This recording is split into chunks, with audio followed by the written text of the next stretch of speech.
الحمد لله نحمده ونستعينه ونستغفره ونعوذ بالله من شرور أنفسنا ومن سيئات أعمالنا من يهده الله فلا مضل له ومن يضلله فلا هادي له وأشهد أن لا إله إلا الله وأشهد أن محمدا عبده ورسوله أما بعد أعوذ بالله السميع العليم من الشيطان الرجيم بسم الله الرحمن الرحيم يا أيها الذين آمنوا اتقوا الله حق تقاته ولا تموتن إلا وأنتم مسلمون يا أيها الذين آمنوا اتقوا الله وقولوا قولا سديدا يصلح لكم أعمالكم ويغفر لكم ذنوبكم ومن يطع الله ورسوله فقد فاز فوزا عظيما رب اشرح لي صدري ويسر لي امري واحلل عقدة من لساني يفقهوا قولي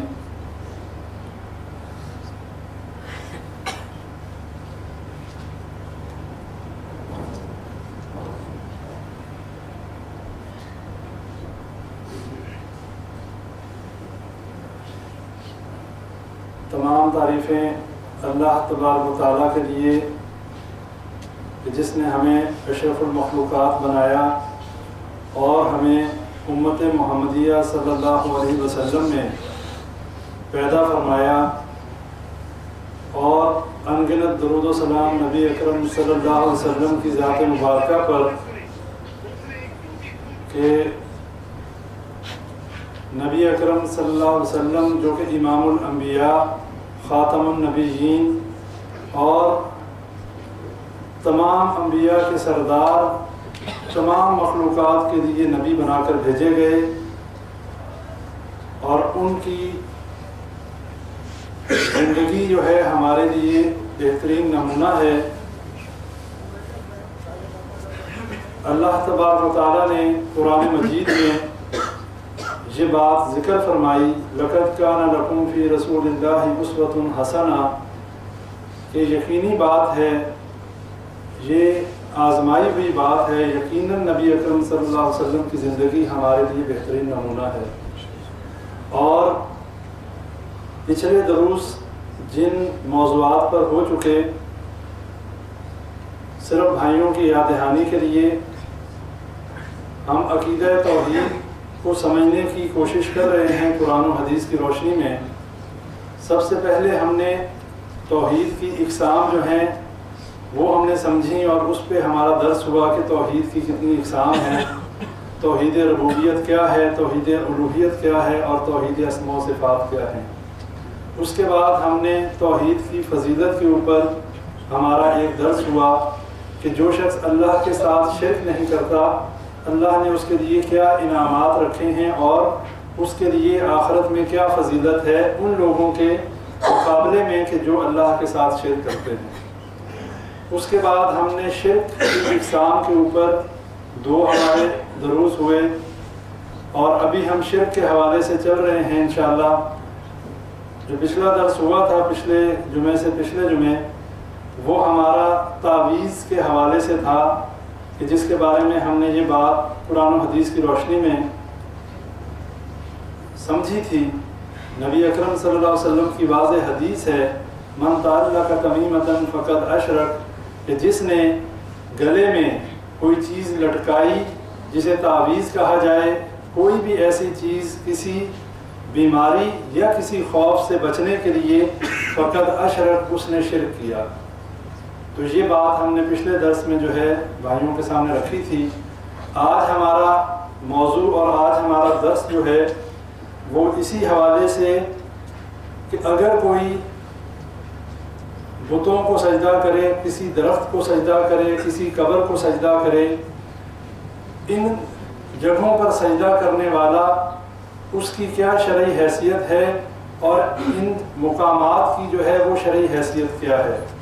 اس حوالے سے آج ہم نے یہ دیکھنا ہے کہ جو شخص قبروں کے آگے سجدے کرے، قبروں کے گرد طواف کرے، قبروں سے فیض حاصل کرنے کے عقیدے رکھے، جس کے دل میں یہ بات ہو کہ یہ قبر والے جو ہیں ہماری مشکل کو حل کر دیتے ہیں، ہمیں اولاد دے دیتے ہیں، اس کے بارے میں قرآن و حدیث کیا کہتا ہے۔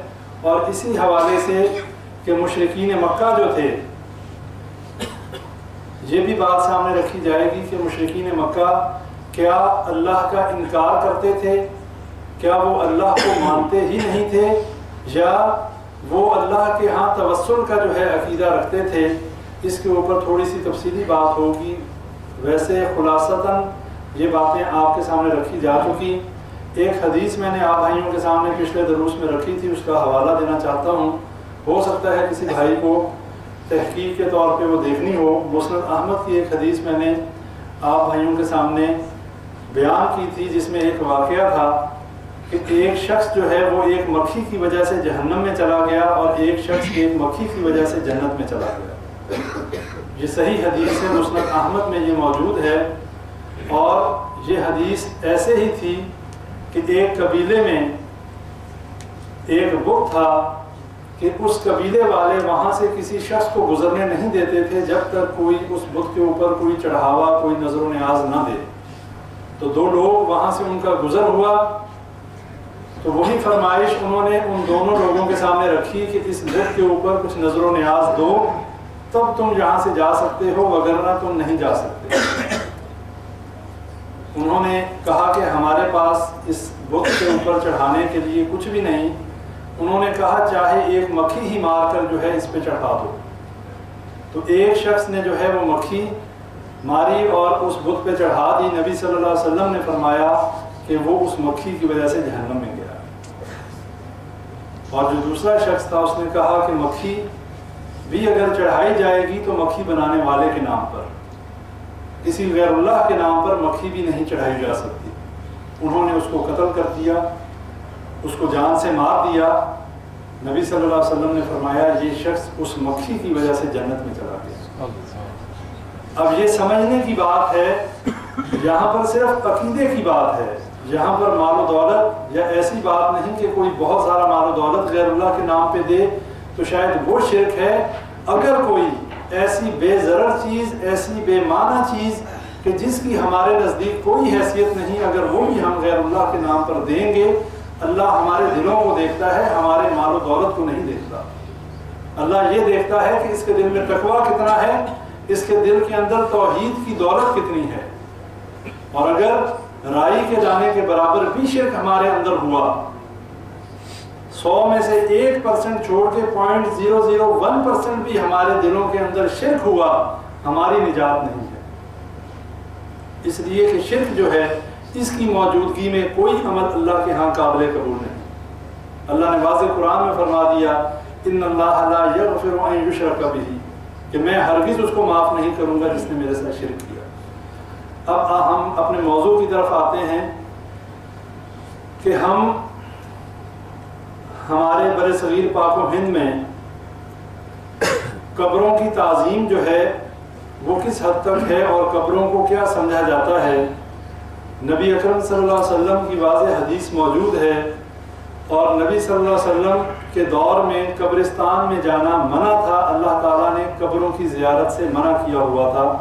لیکن نبی اکرم صلی اللہ علیہ وسلم نے فرمایا کہ اللہ نے مجھے قبروں کی زیارت سے منع کیا تھا، لیکن اب مجھے اجازت دے دی گئی، سو تم قبروں کی زیارت کیا کرو۔ لیکن صرف 2 مقاصد بیان کیے کہ کن مقاصد کے لیے۔ ایک مقصد تو یہ کہ تمہیں اپنی موت یاد آئے۔ جب کوئی قبرستان جاتا ہے، جب کوئی قبرستان کا رخ کرتا ہے تو اسے یہ بات یاد آتی ہے وہ جگہ دیکھ کر کہ یہ ایسی جگہ ہے کہ جہاں کل کو میں نے بھی آنا ہے، ہو سکتا ہے آج کل یا مہینے بعد یا 1 سال کے بعد میرا بھی یہی ٹھکانہ ہے۔ اور جب ہم قبرستان کی زیارت کریں گے تبھی ہمیں یہ پتہ چلے گا کہ ہم نے مرنا ہے، ورنہ دنیا کی رنگینیوں میں، دنیا کی عیش و آرام میں، دنیا کی آسائشوں میں ہمیں کہاں یاد آتا ہے کہ ہم نے مرنا ہے۔ دنیا میں تو ہم یہی سمجھتے ہیں کہ ابھی ہماری زندگی ہی کیا ہے، ابھی تو میں جوان ہوں، ابھی تو 30-35 سال میری عمر ہے، میں تو 60-70 سال کا ہوں گا، پھر دیکھیں گے۔ لیکن ہمیں یہ کس نے گارنٹی دے دی کہ ہم نے 60-70 کا ہونا ہے؟ اگر کسی بزرگ سے بھی پوچھ لیا جائے وہ بھی مرنے کے لیے تیار نہیں، اور وہ بھی یہی سمجھتا ہے کہ ابھی تو میرا بڑے جو ہیں وہ تو 100 سال تک ان کی زندگی تھی، میری تو ابھی 70 ہوئی ہے، ابھی تو بڑی زندگی پڑی ہے۔ اور یہی وہ شیطان ہے کہ جو انسان کو ان خوش فہمیوں میں مبتلا کر کے اللہ کا نافرمان اور باغی بناتا ہے۔ اور یہ شیطان انسان کو سب سے پہلے جو گناہ کروانے کی کوشش کرتا ہے وہ گناہ ہے جس کو اللہ نے کہا ان الشرک لظلم عظیم، کہ شرک سب سے بڑا ظلم ہے۔ اور آج ہم اس گناہ میں اتنے بری طریقے سے جکڑے گئے ہیں، ہمیں احساس تک نہیں کہ ہم اللہ کے ساتھ شرک کر رہے ہیں۔ ہمارے ذہنوں میں یہی بات ہے کہ ہم مسلمان ہیں، ہم مسلمانوں کے گھروں میں پیدا ہوئے، ہماری تو نبی اکرم صلی اللہ علیہ وسلم نے شفاعت کرنی ہے، ہم تو جنتی ہیں۔ لیکن بھائیو یہ بات اپنے ذہنوں میں بٹھا لیں کہ شفاعت اس کی ہوگی جو مواہب ہوگا، جس کے سینے میں توحید کی نعمت ہوگی، وہ اس کی سفارش ہوگی۔ جو مشرک ہوا، جو کلمہ پڑھنے کے بعد بھی شرک کرتا رہا، جو مسلمانوں کے گھروں میں پیدا ہونے کے بعد بھی قبروں سے فیض حاصل کرنے کے عقیدے رکھتا رہا، وہ یہ سمجھ لے اس کے لیے سفارش نہیں ہے۔ کیوں؟ اللہ تعالیٰ کی اجازت کے بغیر کوئی سفارش نہیں کر سکتا، حتیٰ کہ نبی اکرم صلی اللہ علیہ وسلم بھی جب تک اللہ اجازت نہیں دے گا سفارش نہیں کر سکیں گے۔ اور جب اللہ کے عرش کے سامنے نبی اکرم صلی اللہ علیہ وسلم سجدے میں گر جائیں گے، جب اللہ اجازت دے گا تو نبی صلی اللہ علیہ وسلم سجدے سے سر اٹھائیں گے، اللہ فرمائے گا محمد صلی اللہ علیہ وسلم آپ مانگیے، آپ کی دعا کو قبول کیا جائے گا۔ لیکن کب؟ جب اللہ تعالیٰ اجازت دیں گے، اور اللہ جس کے لیے اجازت دے گا نبی اکرم صلی اللہ علیہ وسلم انہیں کی سفارش کریں گے۔ نبی صلی اللہ علیہ وسلم کبھی کسی مشرک کے لیے دعائے مغفرت نہیں کر سکتے۔ اپنی زندگی میں جب نبی اکرم صلی اللہ علیہ وسلم نے ایک منافق کا نماز جنازہ پڑھایا، حضرت عمر رضی اللہ تعالیٰ عنہ نے کہا کہ اے اللہ کے نبی صلی اللہ علیہ وسلم یہ تو منافق ہے، اور اللہ نے منع کیا اس کا جنازہ پڑھانے سے، اس کے لیے دعائے مغفرت کرنے سے۔ نبی صلی اللہ علیہ وسلم نے فرمایا کہ اللہ نے مجھے روکا نہیں ہے، اس لیے جو ہے میں اس کے لیے دعائے مغفرت کروں گا۔ اس کے بعد اللہ نے سورہ توبہ میں آیات نازل کر دی کہ کسی آپ کے لیے اور کسی مومن کے لیے یہ جائز نہیں کہ کسی مشرک کے لیے دعا استغفار کرے۔ اللہ نے مطلقاً روک دیا۔ اب وہ ہمارا بھائی ہو، وہ ہمارا باپ ہو، وہ ہمارا خاندان ہو، وہ ہم خود ہوں، اگر ہماری برادری، ہمارے خاندان، ہمارے اہل و عیال میں کسی شخص کے اندر شرک کی بیماری ہے اور وہ بغیر توبہ کیے مر جاتا ہے، ہمارے لیے جائز نہیں کہ ہم اس کے لیے دعائے مغفرت بھی کریں۔ اس لیے کہ اللہ کے دشمن کے لیے، اللہ کے باغی کے لیے، گناہ گار ہو کوئی بات نہیں، گناہ گار کے لیے دعائے مغفرت کی جا سکتی ہے، لیکن اللہ کے ساتھ شرک کرنے والے کے لیے دعائے مغفرت نہیں کی جا سکتی۔ اللہ نے قرآن میں واضح فرما دیا کہ جس نے میرے ساتھ شرک کیا میں اس کی جو ہے توبہ قبول نہیں کرتا۔ اگر وہ بغیر توبہ کیے مر گیا وہ جہنم میں جائے گا، اور اگر اس نے سچے دل سے توبہ کر لی مرنے سے پہلے، اللہ تعالیٰ اسے معاف کرنے کو تیار ہے۔ اللہ تعالیٰ 100 قتل کرنے والے کو معاف کر سکتا ہے، اللہ تعالیٰ 70 سال سے نافرمانی کرنے والے کو معاف کر سکتا ہے۔ اللہ کی رحمت بہت وسیع ہے، لیکن اللہ کس چیز کو معاف نہیں کرتا؟ اگر کوئی شرک کرے اور اسی شرک پہ مر جائے، اللہ نے اس کے لیے جنت کو حرام کر دیا۔ اب ہمارے ہاں قبروں کا جو مقام اور مرتبہ ہے اسے ذرا آپ لوگ مجھ سے بہتر جانتے ہیں، اور سب کو معلوم ہے آج جو قبریں پاکستان، بر صغیر، پاک و ہند، بنگلہ دیش، ان جگہوں پہ جتنے قبرستان ہیں، جتنے مزار ہیں، جتنی قبریں بنائی جاتی ہیں، کیا وہ شرعی طریقے سے بنائی جاتی ہیں؟ پہلی بات یہ ہے کہ نبی اکرم صلی اللہ علیہ وسلم نے پکی قبر بنانے سے منع فرما دیا۔ نبی صلی اللہ علیہ وسلم نے قبر کے اوپر سنگ مرمر اور کتبے لگانے سے منع کر دیا۔ نبی صلی اللہ علیہ وسلم نے قبروں پر بیٹھنے سے منع کر دیا۔ واضح حدیث ہے کہ قبروں پر نہ بیٹھو، قبروں پہ عبادت نہ کرو، قبروں پہ قرآن نہ پڑھو۔ یہ تمام کام مسلمان، وہ مسلمان کے جو محب رسول ہونے کا دعویٰ کرتا ہے، یہ تمام کام کر رہا ہے۔ قبروں کو پکا بھی بنایا جا رہا ہے، قبروں کے اوپر سنگ مرمر بھی لگایا جا رہا ہے، قبروں کے اوپر کتبے لگائے جا رہے ہیں سنگ مرمر کے، جس میں اس بندے کا پورا بایو ڈیٹا لکھا جاتا ہے، کب پیدا ہوا، کب وفات ہوئی، ابن فلاں ابن فلاں، اور اس کی جو ہے اس کی تعریف میں بڑے بڑے شعر اور اشعار جو ہیں وہ لکھے جاتے ہیں۔ اور اگر کچھ زیادہ مالدار ہے، کسی کے پاس زیادہ مال ہے، تو وہ قبر کے ارد گرد چھوٹا سا مزار بھی بنا دے گا۔ یہ انفرادی عمل کی بات کر رہا ہوں، جو لوگ اپنے عزیزوں کو دفناتے ہیں، اور جو لوگ قبروں پر مجاور بن کر بیٹھتے ہیں، جو لوگ ان قبروں کو شرک کے اڈوں میں تبدیل کرتے ہیں، وہ بدترین لوگ ہیں کہ جو اللہ کے ساتھ شرک کے لیے ایک جگہ مہیا کرتے ہیں کہ جہاں پر اللہ کو گالیاں دی جاتی ہیں۔ کون کہتا ہے؟ اللہ خود کہتا ہے، حدیث قدسی ہے۔ اللہ فرماتا ہے ابن آدم مجھے اذیت دیتا ہے اور یہی ابن آدم مجھے گالی دیتا ہے۔ کون ہے جو اللہ کو گالی دے؟ کس میں ہے اتنی ہمت کہ جو اللہ کو گالی دے؟ کوئی سوچ سکتا ہے؟ نہیں سوچ سکتا۔ لیکن اللہ کہتا ہے یہ ابن آدم، یہ آدم کا بیٹا مجھے گالی دیتا ہے۔ کیسے گالی دیتا ہے؟ اللہ فرماتا ہے کہ مجھے اذیت ایسے دیتا ہے کہ یہ کہتا ہے کہ اللہ مجھے دوبارہ نہیں اٹھائے گا۔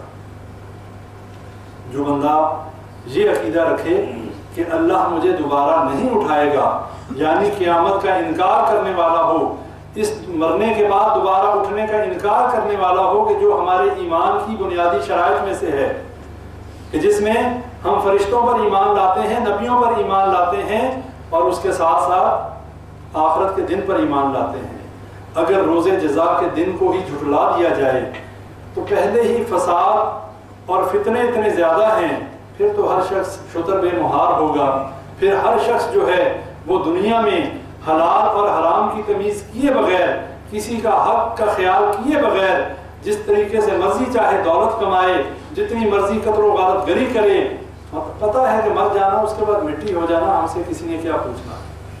لیکن قیامت کے دن اٹھنے کا یہ ڈر جو ہے، کسی کے آگے جواب دہ ہونے کا ڈر جو ہے، یہ انسان کو حیوان بننے سے روکتا ہے۔ یہ انسان کو اس چیز کنٹرول میں رکھتا ہے کہ آج اگر زیادتی کرے گا کل تجھے بھگتنی پڑے گی۔ اور وہ زیادتی بھی کیسی؟ انسان تو انسان، اگر ایک جانور، قیامت کے دن اللہ کے انصاف کا یہ حال ہوگا، اگر ایک بکری جس کے سینگ نہیں ہیں اور اس کو ایک سینگ والی بکری نے مارا ہوگا، قیامت کے دن اللہ اس بے سینگ بکری کو سینگ عطا کرے گا اور کہے گا اپنا بدلہ لے۔ یہ جانوروں کا معاملہ ہے۔ اور انسانوں کی جائیدادیں ہضم کر جانے والے، اپنے بہنوں بھائیوں کا حق حرام طریقے سے کھا جانے والے، اپنے بھائیوں کے حقوق کا خیال نہ کرنے والے، وہ یہ سوچ لیں کہ قیامت کے دن انہیں یہ دینا پڑے گا۔ اور دینا کس شکل میں پڑے گا؟ وہاں مال و دولت نہیں ہوگا، وہاں تو کاروبار، کرنسی، یہ نیکیاں یا بدیاں ہوں گی، یہ گناہ یا ثواب کی بات ہوگی، یا کسی کو نیکیاں دی جائیں گی یا کسی کے گناہ لیے جائیں گے۔ تو یہ سوچ لیں، آج دنیا میں نیکیاں کرنے میں سبقت لے جانے والے بھی سوچ لیں کہ ایسا نہ ہو کہ قیامت کے دن اتنی محنت کرنے کے باوجود یہ نیکیاں کسی اور کے پلڑے میں ڈال دی جائیں اور ہمارے ہاتھ میں اور ہمارے حصے میں اس کے گناہ آ جائیں۔ یہ بات بھی سوچ لیں۔ تو بات ہو رہی تھی اللہ کو گالی دینے کی۔ اللہ فرماتا ہے کہ یہ ابن آدم جو ہے مجھے اذیت دیتا ہے، یہ کہہ کے کہ مجھے دوبارہ نہیں اٹھایا جائے گا۔ اللہ کہتا ہے جب میں نے یہ کچھ نہیں تھا، وَكُنْتُمْ أَمْوَاتًا فَأَحْيَاكُمْ ثُمَّ يُمِيتُكُمْ ثُمَّ يُحْيِيكُمْ، اللہ کہتا ہے کہ جب کچھ نہیں تھا میں نے اسے بنایا۔ ایک چیز کو نئے سرے سے بنانا مشکل ہے یا دوبارہ بنانا مشکل ہے؟ اللہ کہتا ہے جب میں نے یہ کچھ نہیں تھا بنایا، اس کو پیدا کیا، تو میرے لیے دوبارہ پیدا کرنا کون سا مشکل ہے؟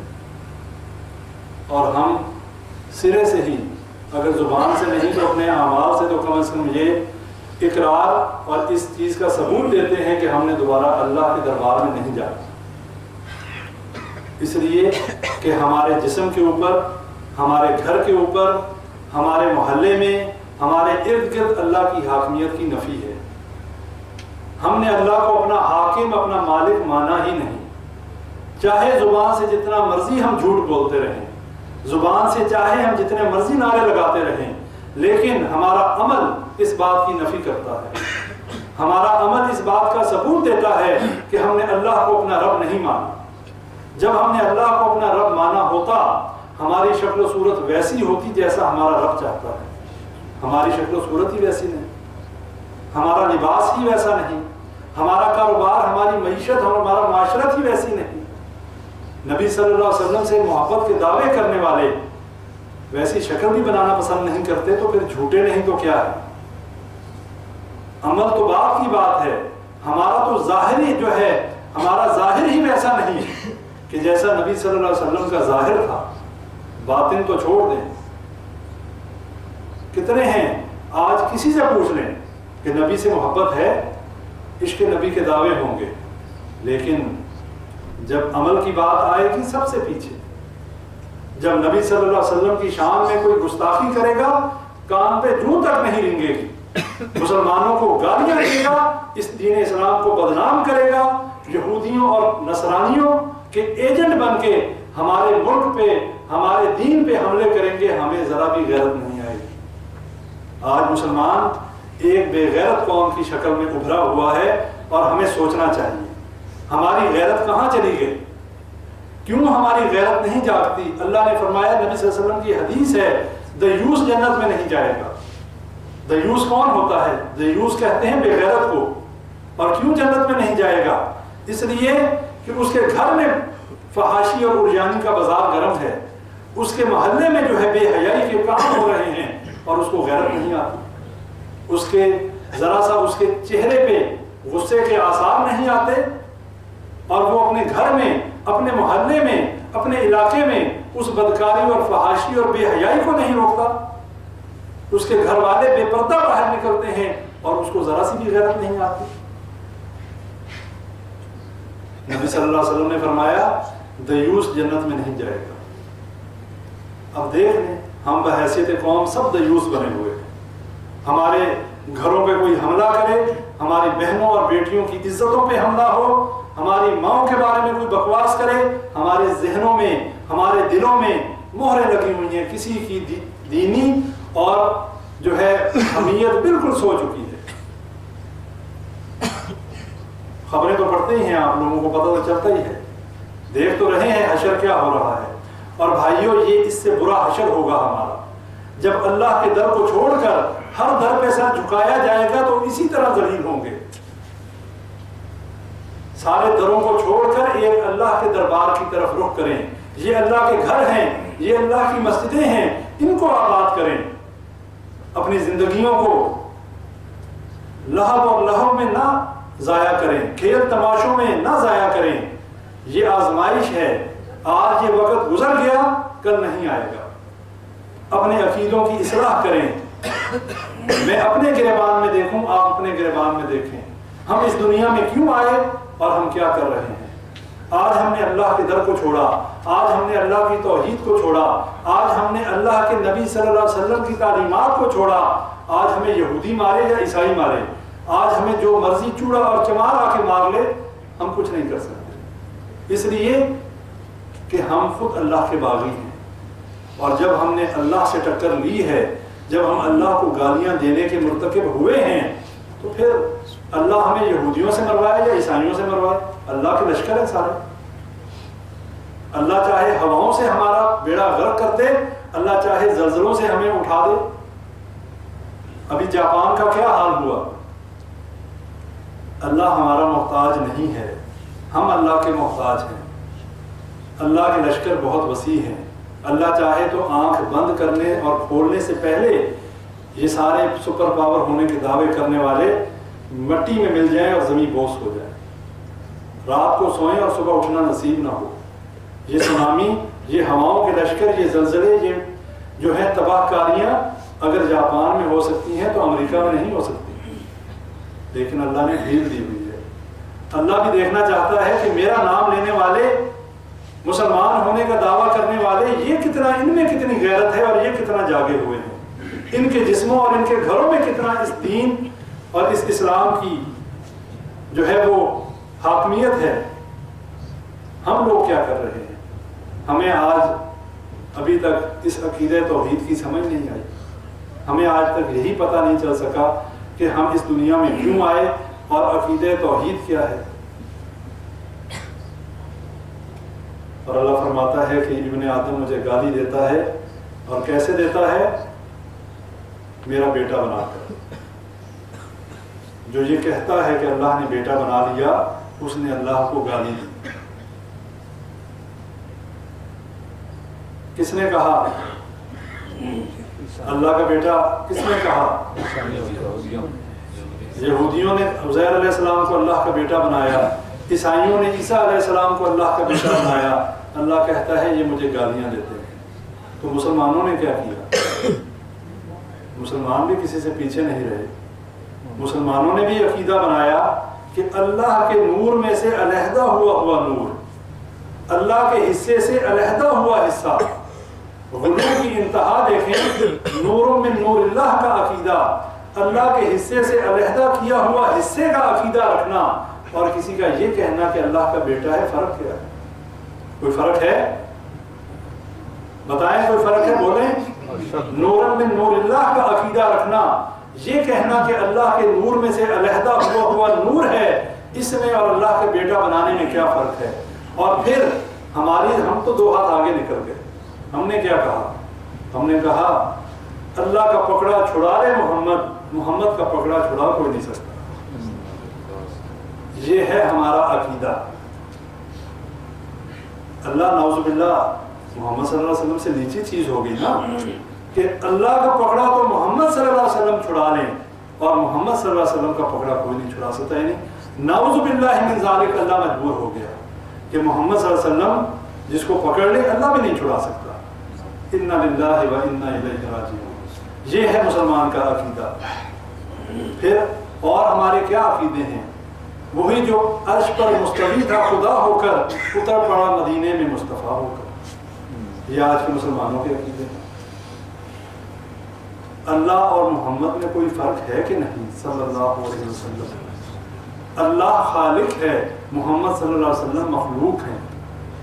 اللہ مالک ہے، ہم اللہ کے بندے محکوم ہیں. اللہ رب ہے، ہم اللہ کی عبادت کرنے والے بندے ہیں. خالق اور مخلوق میں کیا ربط ہے؟ کوئی رشتہ، کوئی ناتا، کوئی واسطہ کیا ہے؟ ایک مالک میں اور ایک غلام میں کیا تعلق اور کیا برابری ہو سکتی ہے؟ قل هو اللہ احد اللہ الصمد لم یلد ولم یولد ولم یکن له کفوا احد. کیا یہ صورت ہر کسی کو یاد نہیں ہے؟ کیا یہ ہر قسم کے شرک کی نفی نہیں کرتی؟ کہہ دیجئے اللہ ایک ہے، اللہ الصمد، اللہ بے نیاز ہے، اللہ کو کسی کی ضرورت نہیں، ہم سب کو اللہ کی ضرورت ہے. لم یلد ولم یولد، نہ وہ کسی سے پیدا ہوا نہ اس نے کسی کو پیدا کیا. ولم یکن له کفوا احد، اور اس کا کوئی ہمسر نہیں. قرآن میں اللہ کہتا ہے لیس کمثلہ شیء وہو السمیع البصیر. اللہ کے مثل کوئی چیز نہیں اور وہ دیکھنے اور سننے والا ہے. ہمیں یہ بات سمجھ میں کیوں نہیں آتی؟ یہ ہماری اپنی غلطی ہے. ہم نے نہ قرآن کو پڑھا، نہ ہم نے حدیث کو پڑھا، نہ ہم نے دین کا علم حاصل کیا. ہم نے اپنے ایمان کا جنازہ نکالا علماء سو کے پیچھے چل کے. ہم نے اپنے ایمان اور اپنی ہر چیز کا سودا کر لیا. اور یہ یہود و نصارہ، یہ ملعون، یہ لعین، جن کو اللہ تعالیٰ جن کے بارے میں کہتا ہے کہ یہ ابن آدم، سب ابن آدم ہیں، مجھے گالی دیتے ہیں. ہم انہی کے ساتھ مل کر کرسمس کے کیک کاٹیں اور ہمیں شرم بھی نہ آئے. اور کوئی عام بندہ یہ کام کرے تو پھر بھی کوئی وجہ، کوئی ریزن، کوئی جسٹیفیکیشن بنتی ہے. اگر ایک بہت بڑا doctor, P H D holder اپنے آپ کو کہنے والا ان خنزیروں اور ان ملعونوں کے ساتھ کرسمس کا کیک کاٹے اور وہ لوگ اللہ کو گالیاں دیں اور ہم انہیں سینے سے لگائیں، یہ ہمارا ایمان ہے؟ شرم آنی چاہیے ہمیں اپنے آپ کو مسلمان کہتے ہوئے. کہاں گئی ہماری ایمانی غیرت؟ نبی صلی اللہ علیہ وسلم کی واضح حدیث، من تشبہ بقوم فہو منہم، جو جس قوم کی مشابہت اختیار کرتا ہے وہ اسی میں سے ہے. آج میری باتیں سخت ہیں، معذرت چاہتا ہوں، لیکن دل دکھا ہوا ہے، بہت زیادہ برداشت کیجیے گا. اس لیے کہ جو جس قوم کی مشابہت اختیار کرتا ہے وہ اسی میں سے ہے. ہم یہود و نصارہ کو گلے سے لگاتے ہیں، وہ ہماری ماں بہن کی عزت لوٹنے کو تیار ہے، وہ جس کو چاہے جان سے مار دے، جس کو چاہے جو مرضی کر لے، ہم ان کی خوشنودی حاصل کرنے کے لیے اپنے جہازوں میں چھوڑ کے آتے ہیں، لے جو بھائی۔ اور ہماری ایک بہن صرف فائرنگ کے کیس میں 88 سال قید کی سزا بھگت رہی ہے، مارا نہیں کسی کو، صرف فائر کیا، 88 سال کی قید۔ اور ہمارے مسلمان بھائی مر بھی گئے اور اس کے باوجود ہماری غیرت کے جنازے نکل گئے، اور پھر بھی وہ آزاد اور جہاز چارٹر کر کے، اور تحفہ یہ دیا، اسے لے بھی گئے، جب تک وہ خنزیر یہاں پر تھا ڈرون حملے نہیں ہوئے، اور جب اس کو لے گئے دیکھ رہے ہیں 18 ادھر اور 12 ادھر، اور یہ تحفہ دیا۔ اور ان یہودیوں اور عیسائیوں کے نقشے قدم پر چلیں، یہ ہماری اپنی غلطی ہے، یہ ہم نے اپنا آئیڈیل نبی اکرم صلی اللہ علیہ وسلم کو چھوڑ کر ان یہود و نصارہ کو بنایا۔ ہمارے حکمرانوں کے رب تو یہ ہیں، کم از کم ہمارے رب تو یہ نہ ہوں، ہم تو اپنے اللہ کی طرف رجوع کرنے والے ہوں، کم از کم ہم تو اپنے رب کے سامنے سر بسجود ہو کر اللہ کے سامنے یہ دعا کر سکیں، اے اللہ ہمارا تو ہی رب ہے، تیرے علاوہ ہمارا کوئی مشکل کشا اور حاجت روا نہیں ہے۔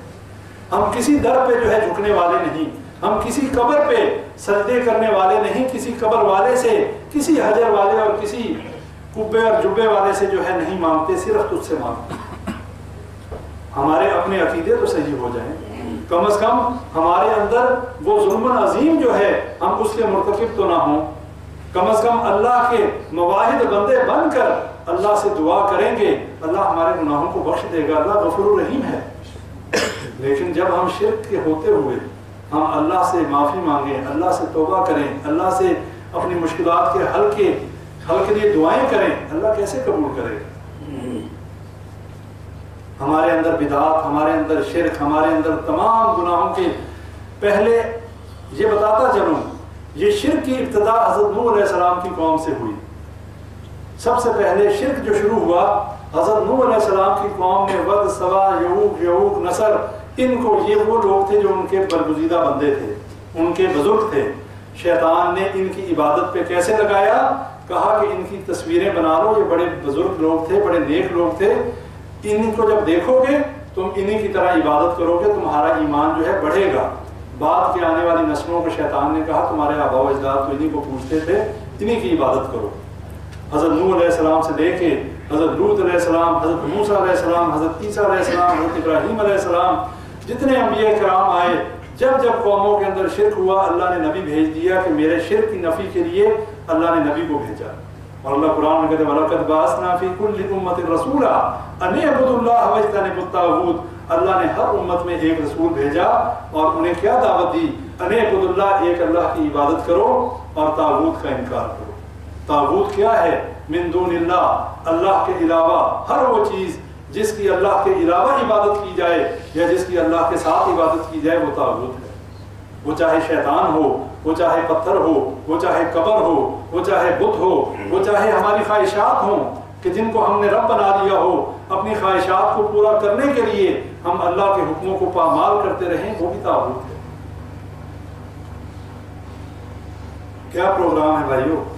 ہمارے اوپر بہت بڑی ذمہ داری ہے، ہمارے اوپر بہت بڑی ذمہ داری ہے، ہم اسی طرح چھوڑ نہیں دیے جائیں گے۔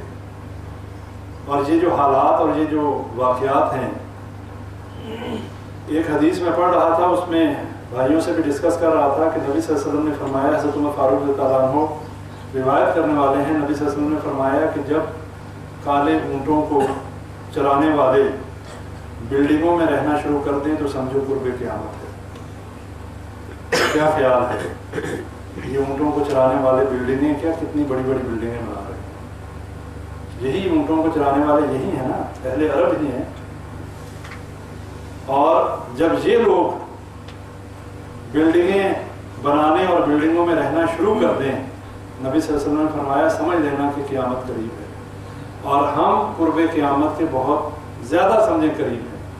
اور یہ جو حالات ہیں، اللہ نے قیامت کے دن ایک ایک بندے کو کھڑے کر کے پوچھنا ہے، جتنے بندے یہاں بیٹھے ہیں مجھ سمیت، اللہ نے پوچھنا ہے کہ جب میری توحید لٹ رہی تھی، جب نبی صلی اللہ علیہ وسلم کی سنتوں کا مذاق اڑایا جاتا تھا، جب شرک اور بدعات کے اندھیرے تھے، جب یہود و نصارہ کی ہر طرف جو ہے ریل پیل تھی، جب حکمران بھی جو ہیں یہودیوں اور عیسائیوں کے ایجنٹ بن چکے تھے، تم نے کیا میری توحید کو کتنا جو ہے نافذ کیا، اپنے جسم کے اوپر اسلام کو کتنا نافذ کیا۔ ہم حکمرانوں کو تو کہتے ہیں، ہم نے کتنا اس دین کو اپنے اوپر نافذ کیا؟ کیا ہمارے جسموں کے اوپر یہ دین نافذ ہے؟ کیا ہم کسی کو یہ کہہ سکتے ہیں کہ ہاں میرے اوپر دین نافذ ہے، اب تم اپنے اوپر کر لو؟ ہمارا تو اپنا جو ہے دامن جو ہے وہ داغدار ہے، ہمارا تو اپنا دامن ان تمام چیزوں سے بھرا ہوا ہے، ان گناہوں اور معصیتوں سے، کہ ہم کسی دوسرے کو کیا کہیں۔ بھائیوں، یہ بات سوچنے اور سمجھنے کی ہے، اور اس کے ساتھ ساتھ آج جن حالات سے ہم گزر رہے ہیں، ان حالات میں ہماری یہ بہت بڑی ذمہ داری ہے کہ ہم دین کا علم حاصل کریں اور اس دین کے علم کو آگے پھیلائیں۔ یہ دین مشکل نہیں ہے۔ اگر کوئی شخص یہ کہتا ہے کہ یہ دین مشکل ہے تو وہ جھوٹ بھی بولتا ہے اور وہ قرآن کی آیات کا انکار بھی کرتا ہے۔ اللہ قرآن میں کہتا ہے کہ ہم نے اس قرآن کو جو ہے آسان نازل کیا، کوئی ہے سمجھ بوجھ حاصل کرنے والا؟ وَلَقَدْ يَسَّرْنَا الْقُرْآنَ لِلذِّكْرِ فَهَلْ مِن مُدَّكِرٍ، کہ ہم نے اس قرآن کو آسان بنایا، کوئی ہے غور و فکر کرنے والا؟ اب ہم میں سے کتنے لوگ ہیں جو اس پہ غور و فکر کرنے والے ہیں، جو اس چیز پہ غور و فکر کریں؟ ایک حدیث ہے نبی اکرم صلی اللہ علیہ وسلم کی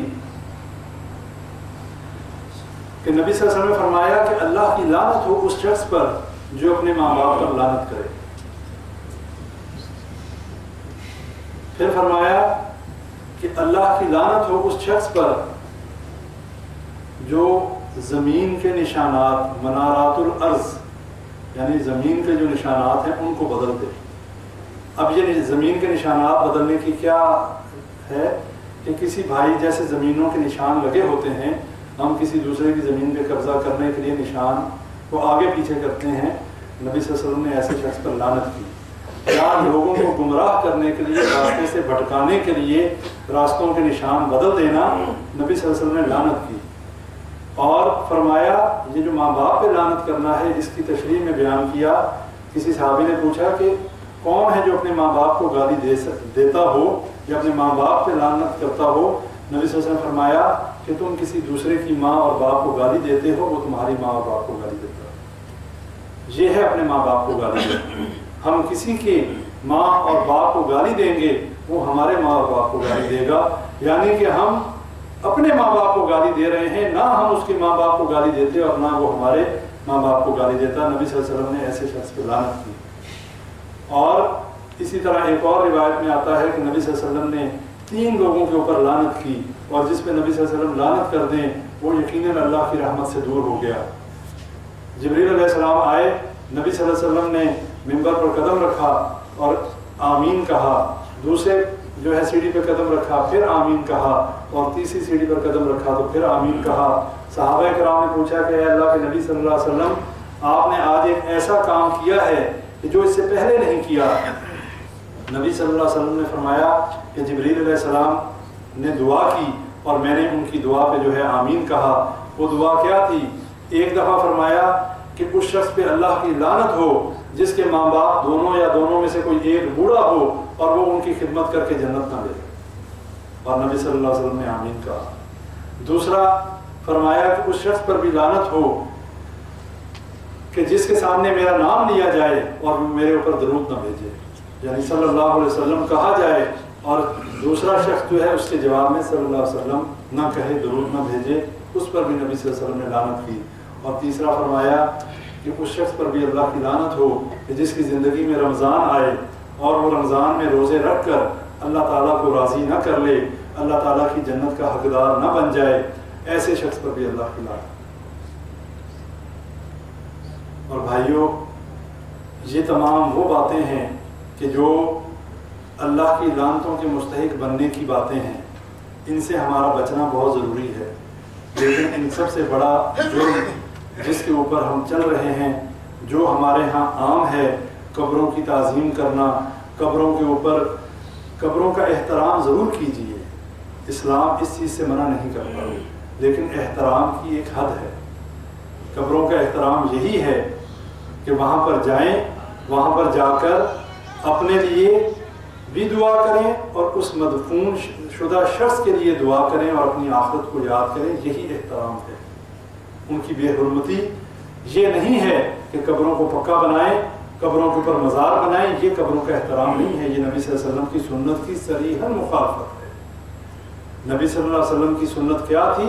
فتح مکہ کے موقع پر حضرت علی رضی اللہ تعالیٰ عنہ سے فرمایا کہ جو قبر اونچی دیکھو اس کو برابر کر دو, جو مورتی دیکھو اس کو مٹا دو, جو بت دیکھو اس کو گرا دو. آج کون ہے کوئی بات کر سکتا ہے کسی مزار کو گرانے کی؟ نہیں کر سکتا, اس لیے کہ ہمارے ذہنوں میں شیطان نے ان مزاروں کا احترام اس طریقے سے ڈال دیا کہ ان کو شرک کے اڈوں میں تبدیل کر دیا. قبر کا احترام ہے, قبر کی پوجا نہیں ہے. ہمیں قبروں کا احترام کرنا چاہیے, قبروں کو پوجنا نہیں چاہیے. آج جتنی بت پرستی ان قبروں کی وجہ سے ہو رہی ہے, اس لیے کہ اسلام کا کانسیپٹ قبر کا یہ ہے کہ قبر کو کچا بنایا جائے اور کچھ عرصے کے بعد, سال 2 سال 4 سال کے بعد آٹومیٹکلی وہ جگہ برابر ہو جاتی ہے, پھر اس کی جگہ دوسرا مردہ جو ہے دفن کیا جاتا ہے. ہمارے ہاں تو قبروں کے لیے جگہیں الاٹ کی جاتی ہیں, ہم تو جگہ ریزرو کرتے ہیں, پھر وہاں پر پکی قبریں بناتے ہیں. جب ہم پکی قبریں بنائیں گے یقیناً اس کے بعد وہ ہمیشہ کے لیے قائم ہو گئی. اسلام کا فلسفہ پھر اسلام نے پکی قبریں نہ بنانے کا ایک فلسفہ یہ بھی بتایا کہ چونکہ آبادی بڑھے گی, جب پہلی نسلیں ختم ہو جائیں گی تو آٹومیٹکلی دوسرے لوگ وہیں پہ دفن ہوں گے. لیکن جب ہر ایک قبرستان میں, آج قبرستانوں میں جگہ کیوں نہیں ملتی؟ اس لیے کہ ہم نے ہر قبر کو تو پکا بنا دیا. اور کہیں پہ اگر کوئی چرسی شرابی بھنگی جو ہے آ کر بیٹھ گیا, گندا جس کو اپنی طہارت کا بھی پتہ نہیں, جس کو نماز روزے کا بھی پتہ نہیں, وہ آ کر بیٹھ گیا, اس نے وہاں مزار بھی بنوا دینا ہے, اس نے وہاں پہ مشکل کشتہ بھی بنا دینا ہے, اس نے وہاں پر لوگوں کی تمام حاجتوں کا مداوع جو ہے کھڑا کر دینا ہے کہ یہ بڑے پہنچے ہوئے ہیں. نبی صلی اللہ علیہ وسلم کے بارے میں قرآن کی آیات یہ بتاتی ہیں, احادیث یہ بتاتی ہیں کہ نبی صلی اللہ علیہ وسلم کو بھی علم غیب نہیں تھا. اللہ جو چیز وحی کے ذریعے بتا دیتا, نبی صلی اللہ علیہ وسلم کو پتہ چل جاتا, جو اللہ نہ بتاتا نبی صلی اللہ علیہ وسلم کو بھی پتہ نہ چلتا. فرشتوں کے پاس علم غیب نہیں ہے, بزرگوں کے پاس علم غیب نہیں ہے. جب نبی جیسی ہستی کے پاس علم غیب نہیں تو جو دفن ہو گئے, جو مردہ فوت ہو گئے, اس کے پاس علم غیب کہاں سے ہے؟ اسے یہ کیسے پتہ چل گیا کہ میری قبر پر جو ہے چڑا آیا یا چڑی آئی, میری قبر پر کوئی دیگ لے کے آیا یا بکرا لے کے آیا؟ یہ سب لوگوں کو دھوکہ دینے کے طریقے ہیں, لوگوں کے مال اور لوگوں کے ایمان کو لوٹنے کے بہانے ہیں. اس کو سمجھیں, اس بات کو سمجھیں, اس لیے کہ ہمارا ایمان تب بگڑتا ہے کہ جب ہم ان قبر والوں کے قبروں پر جا کر نظر و نیاز دیتے ہیں. وہ قبر والے کو تو نہیں ملتی, وہ تو وہاں کے مجاور کھا جاتا ہے. اس قبر والے کو ہمارا دیگ کا دینا یا ہمارے بکرے کا دینا کیا فائدہ دے گا؟ وہ تو کھانے پینے سے آزاد ہو چکا, اس تک تو کوئی چیز نہیں پہنچتی. نہ یہ جمعرات کے جمعرات روحیں آتی ہیں, یہ کانسیپٹ کس نے بنایا کہ ہر جمعرات کو روحیں آتی ہیں اور پوچھتی ہیں کیا پکایا؟ یہ ہر چیز ہماری برے صغیر پاک و ہند کی کھانے پینے کے ارد گرد کیوں گھومتی ہے؟ اس لیے کہ مولوی کا پیٹ نہیں بھرتا. جب کوئی مر جائے تب دیگ چڑھاؤ, کل کرو, 40واں کرو, جمعرات کرو, برسی کرو, اس کے بعد اتنے دیر میں کوئی اور مر جائے گا, پھر سلسلہ شروع ہو جائے گا. اب انہوں نے اپنا راشن تو چلانا ہے, لیکن بات وہی ہے. سورہ توبہ میں اللہ فرماتا ہے ان لوگوں سے ہوشیار رہیے. یا ایھا الذین آمنوا ان کثیرا من الاحبار والرہبان لیأکلون اموال الناس بالباطل ویصدون عن سبیل اللہ. اللہ کہتے ہیں اے ایمان والو, تمہارے مولویوں اور تمہارے درویشوں کی اکثریت جو ہے لوگوں کا مال باطل طریقوں سے کھاتے ہیں. مسئلہ یہ ہے ہم نے قرآن بھی نہیں پڑھا, ہم نے خود بھی قرآن نہیں پڑھا, اس لیے ہمیں بھی پتہ نہیں.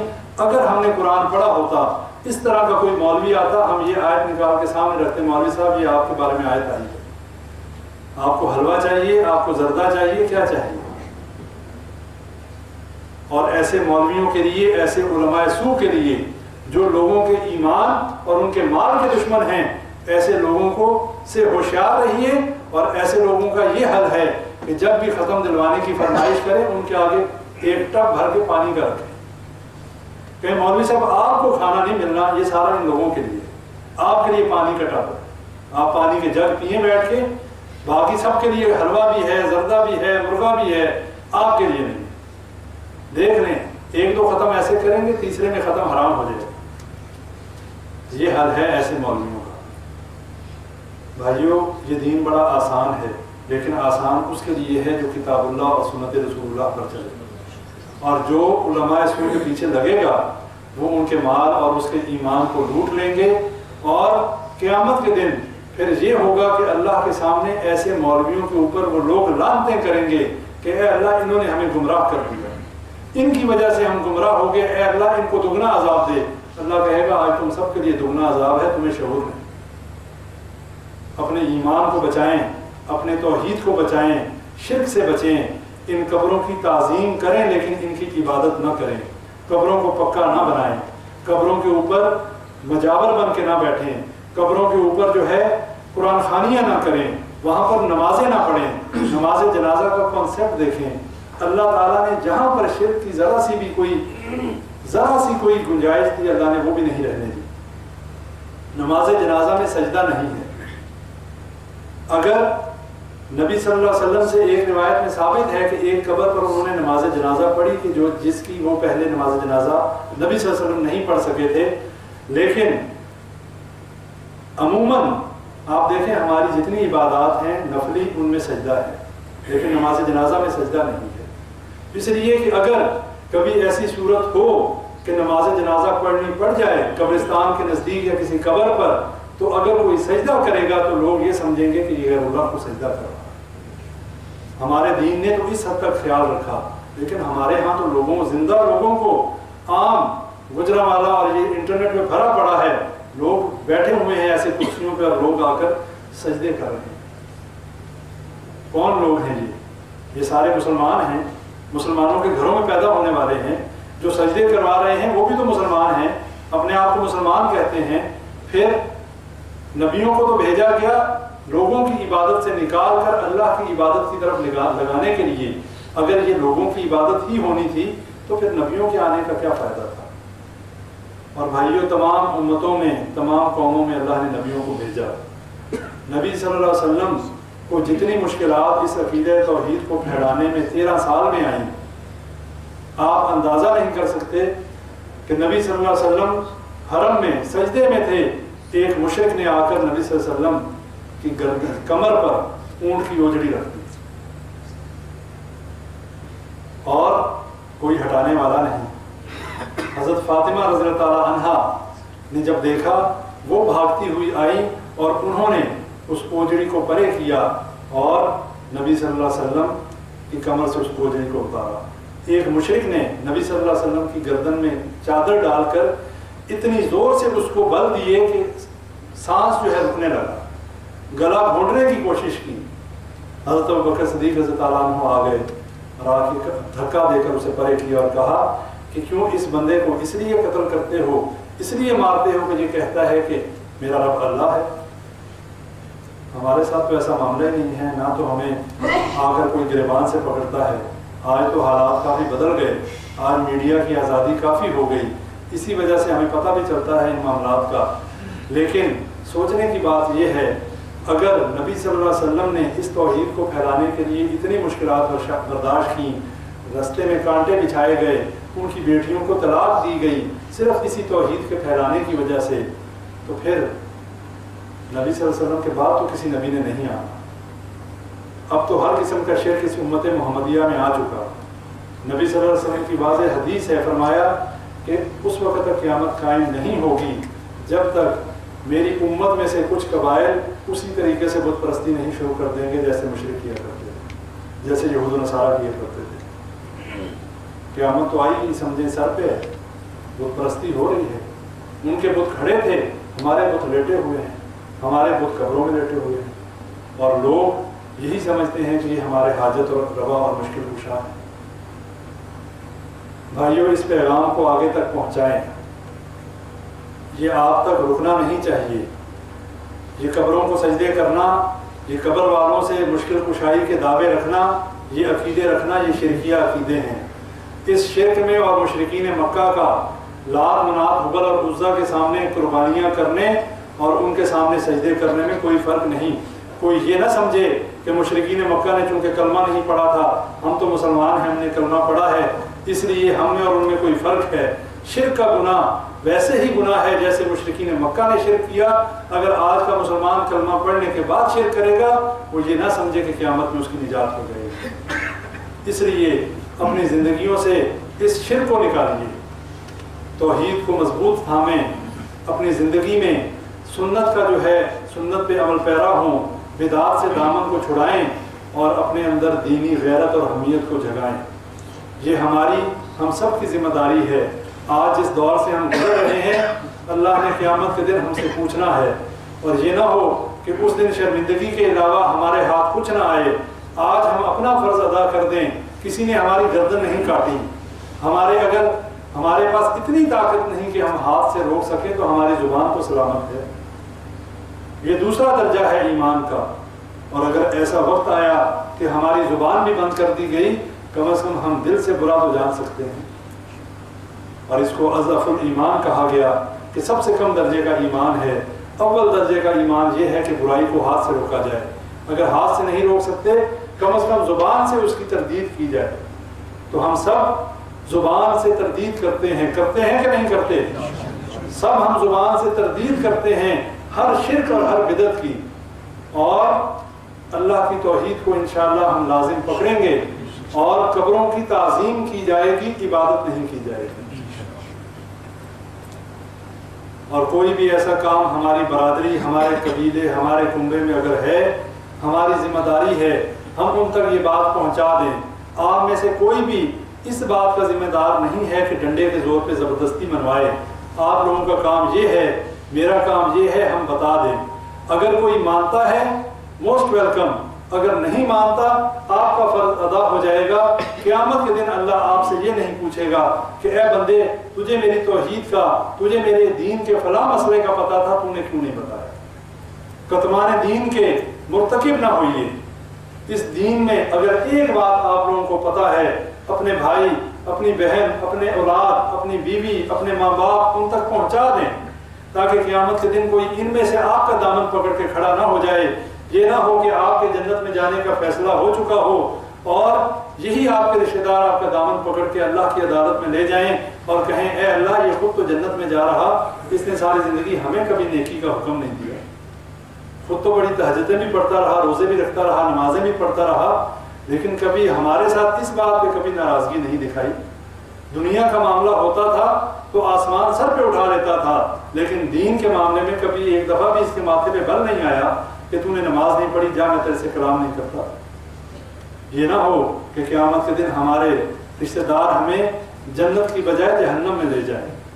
اور یہ مشہور بات ہے، حدیث آپ نے سنی ہوگی کہ ایک عورت جو ہے کتنے لوگوں کو جہنم میں لے کے جائے گی، اپنی ماں، اپنے باپ کو، اپنے بھائی کو، اپنے شوہر کو اور اپنے بیٹے کو۔ کس وجہ سے؟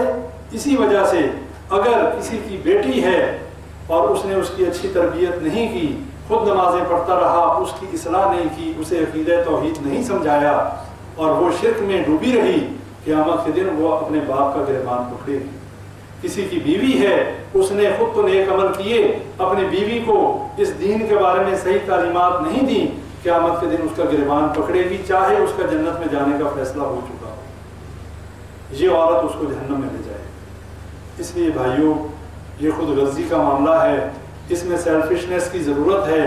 یہ دین کا معاملہ ایسا ہے، اپنے سر سے اتاریے۔ دنیا کے رشتے بہت محبوب ہیں، ماں باپ کا رشتہ، اولاد کا رشتہ، بیوی کا رشتہ، بہن بھائی کا رشتہ، لیکن قیامت کے دن یہی رشتے جو ہیں ہمارے لیے باعث پکڑ بن جائیں گے۔